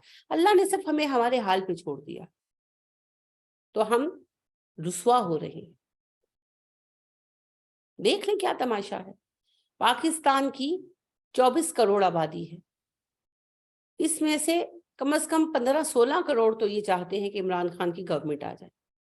عمران خان الیکٹڈ حکمران تھے، لیکن غیر آئینی طریقے سے ہٹا دیے گئے۔ جو حکومت آئی اس کے آنے کا کوئی آئینی سبب نہیں ہے، لیکن آپ یہ دیکھیں کہ پاکستان کی عوام کی میجورٹی اپنی ناپسندیدہ حکومت کو ہٹا نہیں پا رہی۔ کتنے افراد ہیں، 3-4 خاندان ہیں نا جو ملے ہوئے، ان کو ہٹا نہیں پا رہی اور اپنی مرضی کی حکومت لا نہیں پا رہی۔ یہ کیا ہے؟ یہ ہے مسکنت، بے بسی، کوئی حل نظر نہیں آتا۔ اور یہ سچویشن کب پیدا ہوتی ہے؟ جب اللہ ناراض ہو جاتے ہیں، اللہ ہمیں ہمارے حوالے کر دیتے ہیں، جو کرو جو کر سکتے ہو کر کے دکھاؤ۔ تب ہمیں پتہ چلتا ہے کہ دراصل ہم کچھ نہیں کر سکتے، ہم تو سانس لینے کے لیے بھی اللہ کے فضل کے محتاج ہیں۔ تو آج بھی اگر ہم پلٹ آئے، 1/3 لوگ چینج ہو جائے، صبر سے کام لینے والے، دین کے قیام کی راہ میں پیش آنے والی ہر مصیبت کا سامنا کرنے والے اور تقوی اختیار کرنے والے ہوں، تو اللہ کی مدد آئے گی، ضرور آئے گی۔ فضائے بدر پیدا کر فرشتے تیری نصرت کو اتر سکتے ہیں گردوں سے قطار اندر قطار۔ اب بھی وہی کچھ ہوگا، آج بھی ہو جو براہیم سائی ماں پیدا، آگ کر سکتی ہے انداز گلستاں پیدا۔ ظاہری بات ہے ابراہیم علیہ السلام جیسا ایمان نہیں ہو سکتا، لیکن مقصد یہی ہے کہنے کا کہ اگر ہم اپنے ایمان کا لیول بڑھائیں گے تو اللہ کی رحمتیں پلٹ آئیں گی، اور اگر ہم ایسا نہیں کریں گے تو پھر اللہ کا کوئی وعدہ نہیں ہے ہمارے لیے، پھر وہ جو مناسب ہوگا وہی کرے گا۔ وما، اور نہیں، جعلہ بنایا اس بات کو، اللہ نے، الا مگر بشرا خوشخبری، لکم تمہارے لیے، وَلِتَطْمَئِنَّ، اور مطمئن ہو، قلوبکم دل تمہارے، بھی اس خبر کے ذریعے۔ اللہ نے اس بات کو بیان اس لیے کیا کہ تم خوش ہو جاؤ اور تمہارے دل مطمئن ہو جائے۔ اس کا معنی یہ نہیں ہے کہ اللہ حقیقی مدد نہیں کریں گے، مدد تو حقیقی آئے گی، فزیکل آئے گی۔ اللہ کہہ رہے ہیں کہ بتانے کا مقصد یہ نہیں ہے کہ میں تمہیں بتا کر مدد کروں گا، میں تمہاری توقع سے بڑھ کر تمہاری مدد کروں گا۔ مقصد بتانے کا صرف اتنا ہے کہ تم مطمئن ہو جاؤ، تمہارے دل پرسکون ہو جائے۔ وما، نہیں، النصر مدد، الا مگر من عند اللہ، اللہ کی طرف سے، العزیز جو غالب ہے، الحکیم جو حکمت والا۔ اللہ کہتے ہیں میری مدد کے سوا کوئی مدد نہیں ہے۔ نصرت ہوتی ہے کسی کو سپورٹ پرووائڈ کرنا، جیت جانے کے لیے، تو اللہ کہتے ہیں وہ صرف میری طرف سے ہے، میں غالب ہوں، میں جو چاہوں کر سکتا ہوں۔ لیکن میں حکیم بھی ہوں. اب یاد رکھیں یہ بیک گراؤنڈ کہ احد میں مسلمان ہار گئے تھے، تو کوشچن یہ پیدا ہوتا ہے نا کہ جس کا مددگار رب ہو جس گروہ کا، وہ گروہ ہار گیا تو کیسے ہار گیا؟ منافقین نے بھی تو یہی سوال اٹھایا تھا مسلمانوں کو مشکوک کرنے کے لیے کہ اللہ کی مدد جب شامل حال تھی تو جنگ کیسے ہار گئے تم لوگ؟ اللہ نے کہا میں عزیز تو ہوں، میں حکیم بھی ہوں، میں غالب ہوں، میں غلبہ دے سکتا ہوں، لیکن میں اپنے کام حکمتوں کے ساتھ کرتا ہوں، اندھا دھند مدد میں کسی کی نہیں کرتا. تو کچھ غلطیاں تمہاری ہیں جن کی وجہ سے میں نے تمہاری مدد نہیں کی اور بلکہ کر کے واپس لے لی. تو ان غلطیوں سے سبق سیکھو. نبی کی زندگی میں یہ سب پیش آ رہا ہے. سیکھ لو کہ اگر تم حق پر کھڑے ہوگے استقامت اور تقوی کے ساتھ تو احد بدر کی طرح بغیر عسکری قوت کے بھی میں تمہیں کامیابی دوں گا. اور اگر تم استقامت نہیں دکھاؤ گے، تقوی قائم نہیں رکھو گے، تو باوجود طاقت کے اور باوجود اس کے کہ تم حق پر ہو، احد کی طرح تم ہار سکتے. تو جنگ کے رولز فالو کرو اگر میری امداد چاہیے، میری نصرت چاہیے. لہٰذا اللہ غالب ہونے کے ساتھ ساتھ، عزیز ہونے کے ساتھ ساتھ حکیم بھی ہے. لیقطع تاکہ وہ کاٹ ڈالے، طرفاً ایک حصہ، من الذین کفروا کافروں کا، او یا پھر یکبتہم ذلیل کرے انہیں، فینقلبوا وہ لوٹے وہ خائبین نامراد ہو کر. اللہ کہتے ہیں میں تمہاری مدد ضرور کروں گا تاکہ کفار کا ایک حصہ کٹ جائے، یعنی ان کی قوت ٹوٹ جائے اور وہ ذلیل و خوار ہو کر واپس لوٹ جائیں. جب بھی دین کا کام ہوگا، آج پاکستان اسلام کے قیام کے لیے کھڑا ہو جائے، آج آپ دیکھیں گے پاکستان پر اٹیک ہوگا. لہٰذا جب بھی دین کو نافذ کرنے کی بات کی جائے گی اٹیک ہوں گے. آپ نماز پڑھیں ان کو کوئی دقت نہیں ہے، وہ آپ کو تھوڑی بہت جگہ بھی دے دیں گے. آپ روزے رکھیں ان کو کوئی دقت نہیں ہے، وہ آپ کے اعزاز میں آنریری افطار پارٹیاں بھی رکھوا دیں گے. آپ ذکر کرنا چاہتے ہیں، آپ نعت پڑھنا چاہتے ہیں، آپ عید میلاد النبی کا جلوس نکالنا چاہتے ہیں، انہیں کسی بات سے کوئی پرابلم نہیں. پرابلم انہیں صرف ایک وقت میں ہوگی، ایک ٹائم پر ہوگی، جب آپ دین کو قائم کرنا چاہیں گے، جب آپ دین کا نظام لانا چاہیں گے، جب آپ اسلامی قوانین کے نفاذ کے لیے کھڑے ہوں گے، جب آپ اس طرح دین قائم کریں گے جس طرح مدینے میں قائم ہوا تھا، تب تکلیف ہوگی. اور جس طرح مدینے پر اٹیک ہوئے تھے آپ پر بھی ہوں گے. ہوگا ایسا. جو قرآن کے راستے پر چلے گا اس کی مخالفت ہوگی. شیطان اپنے ساتھیوں کو اکسا کر بھڑکا کر لے کر آئے گا. تو اللہ کہتے ہیں کہ جب بھی حق کی طرف سے تم جنگ کرو گے اور استقامت دکھاؤ گے اور تقوی پر قائم رہو گے، میں تمہاری مدد ضرور کروں گا تاکہ کافروں کی قوت ٹوٹ جائے اور جب بھی تم پر حملہ کریں ناکام اور مایوس اور نامراد ہو کر واپس جائیں.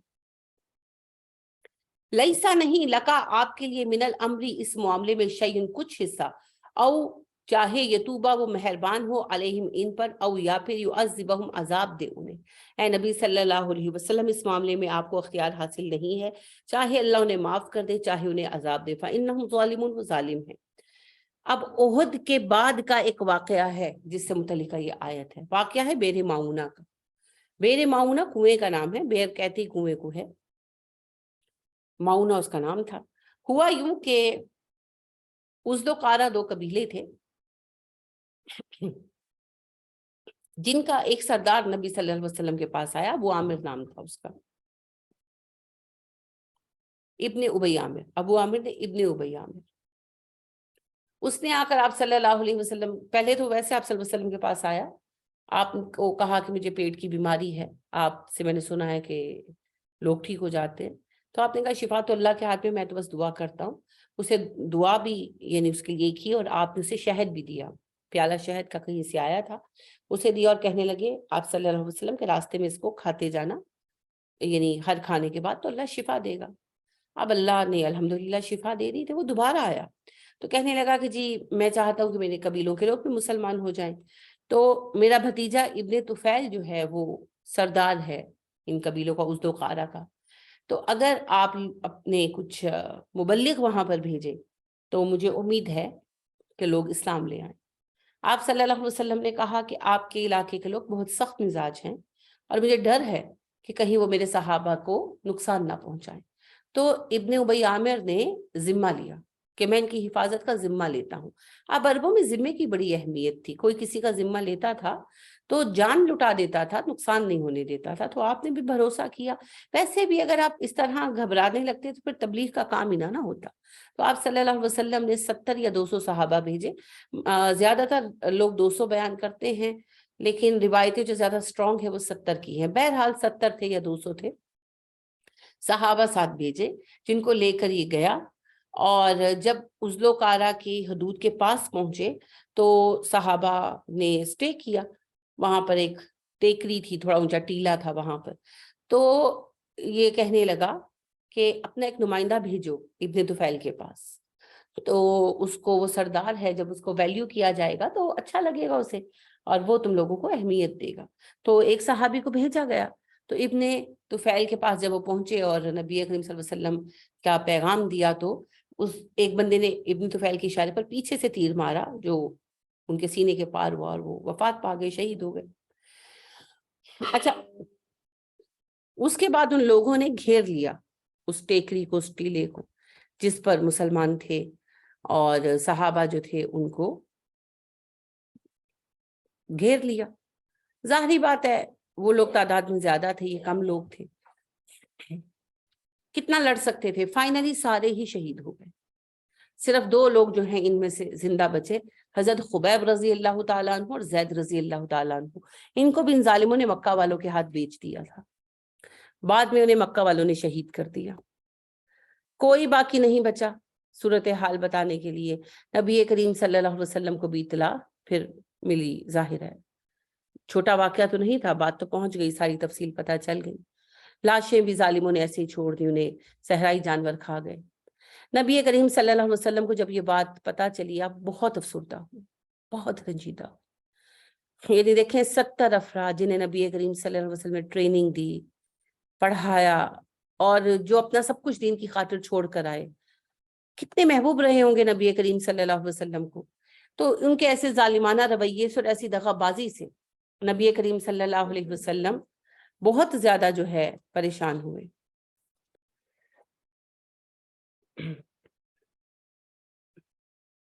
آپ صلی اللہ علیہ وسلم بہت دکھی تھے, بہت بہت زیادہ.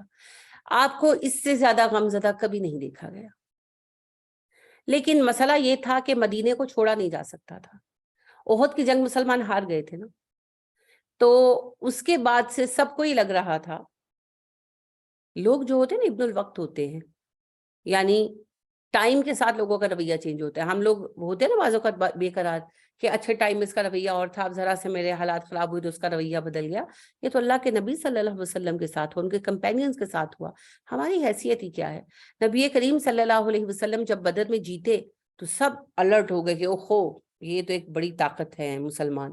اب احد کی جنگ ہارے تو ساتھ ہی سب نے دانت تیز کر لیے. تو کہیں آپ اگر تاریخ کو دیکھیں گے تو احد کی شکست کے بعد کئی چھوٹی بڑی مہمیں نبی کریم صلی اللہ علیہ وسلم کو درپیش آئیں, کئی جنگیں لڑنی پڑی, کیونکہ چھوٹے چھوٹے قبیلے جو تھے نا وہ بھی سر اٹھانے لگے. حتیٰ کہ یعنی 2-4 اگر مسلمان نکلتے تو ان کو مار ڈالتے, ان کو لوٹ لیتے, کہ ان کو لگا کہ کوئی فرق ہی نہیں پڑے گا. تو مدینہ سیف نہیں تھا, اس لیے نبی کریم صلی اللہ علیہ وسلم جا نہیں سکتے تھے. وہ دور کا علاقہ تھا. چھوٹی چھوٹی مہمیں قریب قریب کی تو بہت ساری کی آپ صلی اللہ علیہ وسلم نے, لیکن ازلوکارا بہت دور کا علاقہ تھا, نجد کے اندرون کا علاقہ تھا. اسی لیے ان ظالموں نے یہ پورا سوچ کر یہ سازش رچی تھی نا کہ اتنا دور دراز کا علاقہ ہے, کہاں آ سکیں گے محمد صلی اللہ علیہ وسلم. اور واقعی اس وقت کی سچویشن ایسی تھی, سیاسی سین ایسا تھا کہ آپ صلی اللہ علیہ وسلم کاؤنٹر اٹیک نہیں کر پائے ان کے اوپر. مگر آپ بہت دکھی تھے, بہت دکھی تھے, بہت غمزدہ تھے. تو آپ صلی اللہ علیہ وسلم نے دعائے قنوت نازلہ پڑھی. فجر کی نماز میں, فجر کے فرضوں میں, دوسری رکعت میں, رکوع کے دوران آپ صلی اللہ علیہ وسلم رکوع سے اٹھ کر, یعنی آپ صلی اللہ علیہ وسلم پڑھاتے تھے. دعائے قنوت نازلہ جو ہے دشمنوں کی تباہی کی دعا ہے. نبی کریم صلی اللہ علیہ وسلم پورے 1 مہینے تک دعائے قنوت نازلہ فجر کے فرضوں میں دوسری رکعت میں پڑھتے رہے ان کی تباہی کے لیے. اس پر اللہ سبحانہ و تعالیٰ نے پھر فائنلی یہ آنسر دیا جو ابھی آپ پڑھ رہے ہیں، اور اس کے بعد آپ صلی اللہ علیہ وسلم نے یہ دعا پڑھنے پھر چھوڑ دی اللہ کے اس فرمان کے بعد کہ اللہ سبحانہ و تعالیٰ نے کہا کہ اے نبی صلی اللہ علیہ وآلہ وسلم، بے شک یہ لوگ ظالم ہیں، انہوں نے ظلم کیا ہے، لیکن آپ کو اس معاملے میں کوئی اختیار حاصل نہیں ہے. اللہ چاہے گا تو سزا دے گا، اللہ چاہے گا تو معاف فرما دے گا. فیصلہ اللہ کرنے والے. دعا بھی سناتی ہوں میں آپ کو، دعائے قنوت نازلہ بڑی خوبصورت دعا ہے. اللہم اغفر لنا وللمؤمنین والمؤمنات والمسلمین والمسلمات، اے اللہ ہمیں بخش دے، اس تمام مومن مردوں عورتوں اور مسلم مردوں اور مسلم عورتوں کو بخش دے. وَأَلِّفْ بَيْنَ قُلُوبِهِمْ، ان کے دل جوڑ دے. وَأَصْلِحْ ذَاتَ بَيْنِهِمْ، اور ان کے احوال کی اصلاح کر دے. وَانْصُرْهُمْ عَلَىٰ عَدُوِّكَ وَعَدُوِّهِمْ، مدد فرما ان کی اپنے دشمن کے خلاف، ان کے دشمن کے خلاف. اللہم عن الکفرۃ الذین، اللہ لعنت فرما کافروں پر، یصدون عن سبیلک، کہ وہ روکتے ہیں تیرے راستے سے، ویکذبون رسلک، اور تیرے رسولوں کا انکار کرتے ہیں، ویقاتلون اولیاءک، تیرے دوستوں سے لڑتے ہیں. اللہم خالف بین کلمتہم، اے اللہ سبحانہ و تعالی ان کے درمیان اپنے حکم سے اختلاف پیدا فرما دے. وزلزل اقدامہم، ان کے قدم اکھیڑ دے، انہیں ہلا دے. وَأَنزِلْ بِهِمْ بَأْسَكَ الَّذِي لَا تَرُدُّهُ عَنِ الْقَوْمِ الْمُجْرِمِينَ، اور ان پر ایسا عذاب نازل فرما کہ جو مجرم قوموں سے ٹلا نہیں کرتا. 1 مہینہ آپ صلی اللہ علیہ وسلم نے پڑھی، پھر اللہ سبحانہ و تعالیٰ نے یہ آیت اتاری جو آل عمران کی آیت نمبر 128 آپ کے سامنے ہے کہ اے نبی صلی اللہ علیہ وسلم، اس معاملے میں آپ کا کوئی اختیار نہیں ہے، چاہے میں انہیں معاف کر دوں، چاہے میں انہیں سزا دوں، میری مرضی ہے، بے شک وہ لوگ ظالم ہیں. یہ بات کہنے کا مقصود کیا ہے؟ یہ بات کہنے اصل میں ہمیں سکھانا ہے کہ اگر کسی وقت ہمیں دین کے کام کو کرتے ہوئے کوئی ظلم، کوئی ناحق بات سہنی پڑ جاتی ہے، تو فطرت تو یہی ہے کہ ہم یہ چاہتے ہیں کہ ہم تو حق پر ہیں، یہ ناحق پر ہیں، ان کو سزا ملنی چاہیے، ان کو تباہ کر دیا جانا چاہیے. مگر اللہ ہی جانتے ہیں کہ اصل میں کیا ہونا ہے. بعض اوقات انہی لوگوں کو اللہ آگے دین کا نمائندہ بنا دیتا ہے. مکہ والوں کی مثال سامنے ہے، اور خود ازدوکارہ والے بھی بعد میں مسلمان ہوئے، اور پھر مسلمان ہو کر انہوں نے جہاد کی اور کتنے ممالک فتح کی. تو اللہ ہی کو پتا ہے کہ آگے کیا ہونے والا ہے. لہٰذا ہمیں تباہی کی دعائیں نہیں مانگنی چاہیے، یہ اصول سکھایا گیا. ٹھیک ہے، تو اللہ یہ بتا رہے ہیں کہ میرے پیارے نبی صلی اللہ علیہ وسلم نے بھی جب یہ چاہا کہ کسی قوم کو فوری سزا دی جائے، تو ان کو بھی میں نے کہا کہ میں خود دیکھوں گا اس میں کیا ہے، کیا کرنا ہے کیا نہیں کرنا. آئی نو دا بیسٹ. اللہ نے فرشتوں سے بھی تو کہا تھا نا، انی اعلم وانتم لا تعلمون، جو میں جانتا ہوں تم نہیں جانتے. تو ہمیں بھی اللہ سکھا رہے ہیں کہ جب تم دین کا کام کرو اور کوئی تم پر ظلم کرے، کوئی تم پر زیادتی کرے، کوئی تمہیں تکلیف دے، تو تم نے اس سے بدلے والا رویہ نہیں رکھنا. اگر کسی کو اللہ ڈھیل دے دیں تو یہ نہیں سوچنا اور بددل نہیں ہو جانا کہ لو اللہ ان کی مدد نہیں، ان کو تو سزا دے نہیں رہا، ہمیں تو مدد دے نہیں رہا. یہ نہیں سوچنا، کیا پتہ انہیں ڈھیل ملی ہے یا آگے انہوں نے ہی مسلمان ہو جانا ہے. تو اللہ کے لیے کام کرنا ہے، بدلے میں یہ نہیں جانا کہ اللہ ہماری مرضی سے چلے. نہیں، ہم نے اللہ کے حکم پر چلنا ہے. اب اللہ کس طرح ہمیں ہیلپ آؤٹ کریں گے یہ صرف اللہ جانتے. اللہ ورکس ان مسٹیریس ویز. لطیف ہے نا اللہ، بہت باریک بین ہے، بہت غیر محسوس طریقے سے کام کرتا ہے. تو جیسا کہ میں نے عرض کیا، ازدوکارہ والے بھی مسلمان ہوئے آگے چل کر. فتح مکہ کے بعد ازدوکارہ والے بھی مسلمان ہو گئے، اور یہی لشکر تھا نا. عہد صحابہ میں جو جا جا کر لڑتے رہے اور انہوں نے ملک کے ملک فتح کر کے دیے. تو یہ بھی ایک سبق دیا اللہ نے. اور پھر یہاں پر ایک اور اہم بات یہ بھی سمجھ لینی چاہیے کہ فتح حاصل ہوگی تو اس کے اپنے اثرات ہوں گے، کبھی شکست مل جائے گی تو اس کے بھی اپنے اثرات ہوں گے، ان سے گھبرانا نہیں چاہیے. وہ تو ہمارے پیارے نبی صلی اللہ علیہ وسلم نے بھی فیس کیے. وَلِلَّهِ مَا فِي السَّمَاوَاتِ وَمَا فِي الْأَرْضِ، آسمان و زمین میں جو کچھ ہے اللہ کی ملکیت ہے. یعنی اللہ جس کے لیے جو فیصلہ چاہے وہ کر سکتا ہے کیونکہ وہ مالک ہے. یغفر لمن یشاء ویعذب من یشاء، جسے چاہے بخش دے، جسے چاہے عذاب دے. یہ اللہ کے اختیار کی بات ہے. اصول اللہ نے جو رکھا ہے وہ مجھے پتا ہے، آپ کو پتا ہے کہ اللہ نے خود کہا، یہ اللہ کے الفاظ ہیں. جب اللہ نے آدم علیہ السلام کو زمین پر اتارا تبھی کہا فَإِمَّا يَأْتِيَنَّكُم مِّنِّي هُدًى فَمَن تَبِعَ هُدَايَ فَلَا خَوْفٌ عَلَيْهِمْ وَلَا هُمْ يَحْزَنُونَ وَالَّذِينَ كَفَرُوا وَكَذَّبُوا بِآيَاتِنَا أُولَٰئِكَ أَصْحَابُ النَّارِ هُمْ فِيهَا خَالِدُونَ. جب میں اپنی ہدایت بھیجوں، جو میری ہدایت پر چلے گا اسے کوئی دکھ نہیں ہوگا، کوئی غم نہیں ہوگا، اور جو ان کا انکار کرے گا وہ جہنمی ہوں گے، ہمیشہ جہنم میں رہیں گے. یہ ہے اصول.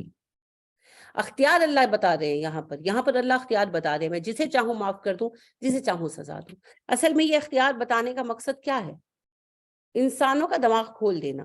کیونکہ ہر دور میں شرک کے اسباب میں یہ سبب رہا ہے کہ جی میں بڑا گنہگار ہوں تو کوئی سفارشی ڈھونڈ لوں، تو پھر کوئی مزار، کوئی درگاہ ڈھونڈ لیتے ہیں، کوئی پیر ڈھونڈ لیتے ہیں، اور یہ بلیو کرتے ہیں کہ یہ پیر صاحب ہمیں بچا لیں گے. حالانکہ بخشش ہوگی یا نہیں اس کا فیصلہ صرف اس نے کرنا ہے. وہ اکیلا قیامت کے دن فیصلہ کرنے والا ہے. یہی تو ہم سورہ فاتحہ میں پڑھتے ہیں، مالکی یوم الدین، قیامت کے دن فیصلے کرنے والا وہی ہے، کسی کی نہیں چلنی اس دن. تو اللہ چاہے تو معاف کر دے، اللہ چاہے تو سزا دے. واللہ غفور الرحیم، اللہ بخش دیتا ہے، مہربان ہے. ساتھ ہی اللہ نے بتا دیا میرا اختیار ہے، جسے چاہوں سزا دے دوں، لیکن میرے بندے جب معافی مانگتے ہیں میں معاف کر دیتا ہوں، میں مہربان ہوں.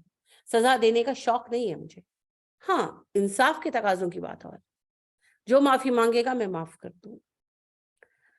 تو یہ اللہ سبحانہ و تعالیٰ کا اختیار کلی ہے، وہ جس کو چاہے معاف فرما دے.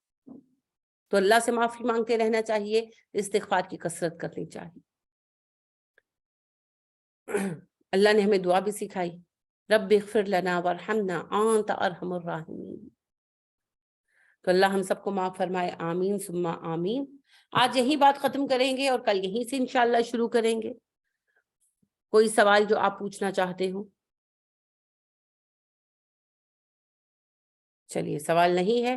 سبحانک اللہم و بحمدک ونشہد ان لا الہ الا انت ونستغفرک ونتوب الیک. السلام علیکم ورحمۃ اللہ وبرکاتہ.